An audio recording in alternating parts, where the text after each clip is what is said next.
So net 6:30, hartlike goeiemôre. Jy kuier saam met ons hier by Goeiemôre Good Morning en ons is vandag bevoorreg om weer 'n legende of twee hier in die studio te hê. Ek praat natuurlik van die eerste legende, Arnold Geerts. Jy sien. En natuurlik ook ons voormalige Olimpiese swemkampioen Penny Heinz. Arnold, hoor na jou. Môre Pieter, baie dankie. Ja, ek weet nou nie of jy my naam en Penny se naam in dieselfde sin behoort te noem nie. Dit werk eintlik nie so nie. Penny Heinz, Penelope, lekker om jou hier te hê. Baie dankie vir jou tyd. Ek weet dit is vroeg in die oggend. Ek dink die eerste ding wat baie mense sou wil weet is, wat doen Penny Heinz deesdae? Ek is betrokke natuurlik met swem. Verlang was ek nie, maar ons doen baie swemkampe, maar die fokus is meer tegniek en die sielkundige kant. Dis meer my passie. So die swem was die verskoning om die swemmers in die kamer te kry, om bietjie vir hulle te leer rondom die life skills. Al daai goed, en uit dit uit was daar 'n demand vir stroke correction tegniek, so ek doen dit maar oor die naweke. Maar ek het nie my eie swemspan nie. Op hierdie stadium wil ek nie dit doen nie. En dan natuurlik die corporate conferencing, die praatjies, daai goed. As jy praat by 'n konferensie, wat is jou gewone boodskap of het jy talle van hulle? Kyk, ek kan hom 'n bietjie panel beat as ek moet, maar ek dink die waarde as ek terugkyk aan my swemloopbaan, in die begin het ek nooit eintlik verstaan wat is die waarde nie. Maar soos wat ek nou ouer word en ek's nie so oud nie, net 21. Besef ek daar is tog, jy weet, parallels between business and what we do as athletes. So dit gaan maar oor die lesse en die grootste een was waar jy jou gat geskop kry en jy's in een van daai disappointing moments en dan hoe kom jy uit dit uit en hoe leer jy uit dit uit, want dit is eintlik maar die stepping stones to tomorrow's successes. Toe ek my huiswerk doen, toe kom ek met skok agter dat jy saam met ons in Barcelona was. Jy was die jongste lid van die eerste Olimpiese span na isolasie. Ek het dit vergeet. Ja, ek was. Ek wens ek kon dit vergeet. Vertel my daarvan, hoe was dit vir jou? Ag, 'n skok soos wat dit vir meeste mense was. Ek dink op baie stadium, jy weet dit, soos jy sê, die eerste keer wat ons Olimpiese spele toe gaan, so ek het eintlik nie groot geword met die Olimpiese droom nie. Ek het nie gedink ek gaan nie. Ek het regtig nie soveel respek vir dit gehad op baie stadium nie. Die idee van almal wat dalk probeer verneek, die dope testing, al daai goed was very Dit het jou ontstel? Ja, ek het gedink, ag man, julle kan dit hou.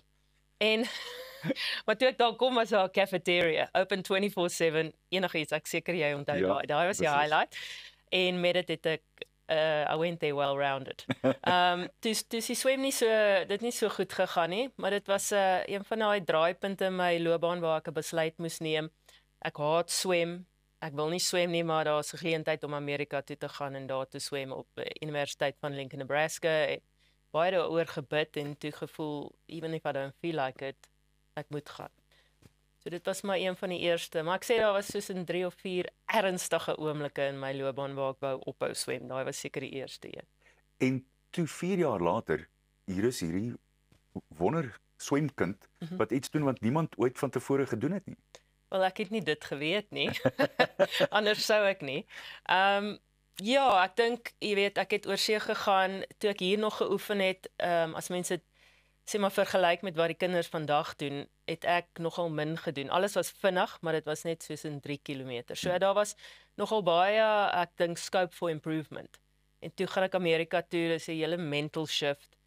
En so 2 jaar voor die Olimpiese spele het ek besef as ek, jy weet, aanhou working the plan, elke seisoen met 'n sekonde verbeter, dan kan ek moontlik, jy weet, 'n sekere tyd swem. Ek het nie gedink dit sal wêreldrekord wees nie, maar natuurlik na dit het ek nou geweet, jy weet, dis nie te sê ek gaan wen nie, maar ek het 'n goeie kans om, ek sou my beste tyd weer swem. En dan die 200 was maar net go all out, hope no one catches you.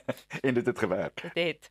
Wat onthou jy in die 200 toe jy eerste geraak het? Wat is die gedagte as ek jou vra, wat onthou jy van daai eerste oomblik toe jy aan die muur geraak het? Die 200 wat die tweede medalje was, né? Ja. Wel, eerstens, soos ek sê, I hated the 200, just 100 meters too far.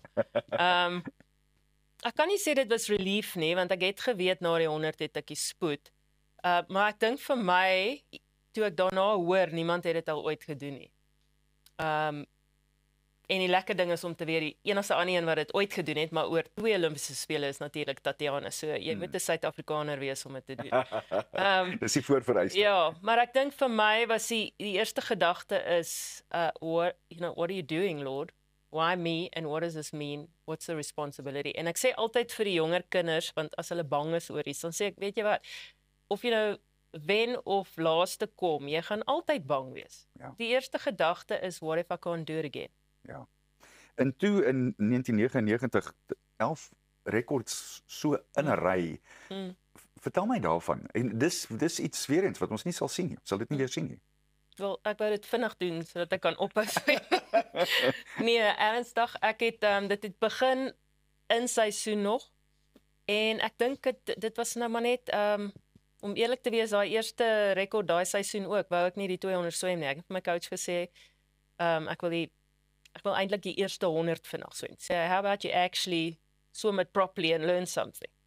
En toe met dit het ek dink die eerste keer in my lewe het ek dit eintlik gepace. En toe ek nou die 4de lente swem, toe dog ek swem, ek's nie moeg nie. Ek beter vinniger swem of ek gaan nie kan uit die final uitkom nie. Maar anyway, so het dit aangegaan. Jy weet mos as jy nou, ek was baie gelukkig dat daar 3 groot kompetisies sê maar in 'n ry was. So ek het die geleentheid gehad om en elke kompetisie leer jy iets. Jy weet die eerste een soos ons in swemmers sê, we untapered, unshaped, so ek het geweet as ek nou taper en als gaan ek vinniger swem. En toe ek na huis toe kom in die kortpad, die 25 meter Mickey Mouse short course swem, met alle respek vir die short course swemmers. Ja, ek sê versigtig. Maar jy weet, toe ek besef, I mean, dit is short course, dis makliker as die 50 meter swembad, so, maar dit was 'n bietjie van 'n surprise, ek het nie gedink dit sou wees nie. My grootste, as ek dink daar was 'n regret is, die dag na die laaste 2 rekords, die volgende dag was die 200. En ek het besluit, ek gaan op vakansie, ek gaan hom nie swem nie, ek sal volgende jaar, en toe volgende jaar het nooit gebeur. So. Penny, dit was wonderlik om jou te ek moet eerlik wees, ek sal vir jare met jou kon praat. Want ek dink jy die magdom ondervinding wat jy het is net fantasties en is goed dat jy dit deel met die jonger mense. So dankie daarvoor. Dankie. Waardeer jou en dankie vir jou tyd vanoggend. Plesier, baie dankie. Beslis een van ons grootste sportlegendes Penny Heinz en daai 11 wêreldrekord soos ek sê, sal dit nie sommer maklik wees nie. Pieter. Baie dankie Penny. Ek moet julle nog 'n bietjie later vertel van so 'n mondvol water wat ek destyds gesluk het toe ek ook vir die eerste keer by Penny gaan kuier het. Dis alwaar vir ons tyd het vir nou kry so lank 'n vars koppie koffie want net hierna gesels ons finansies saam met niemand anders nie as minister Thys van Sail. Goeiemôre, laat 'n bietjie van jou hoor asseblief. Laat weet vir ons.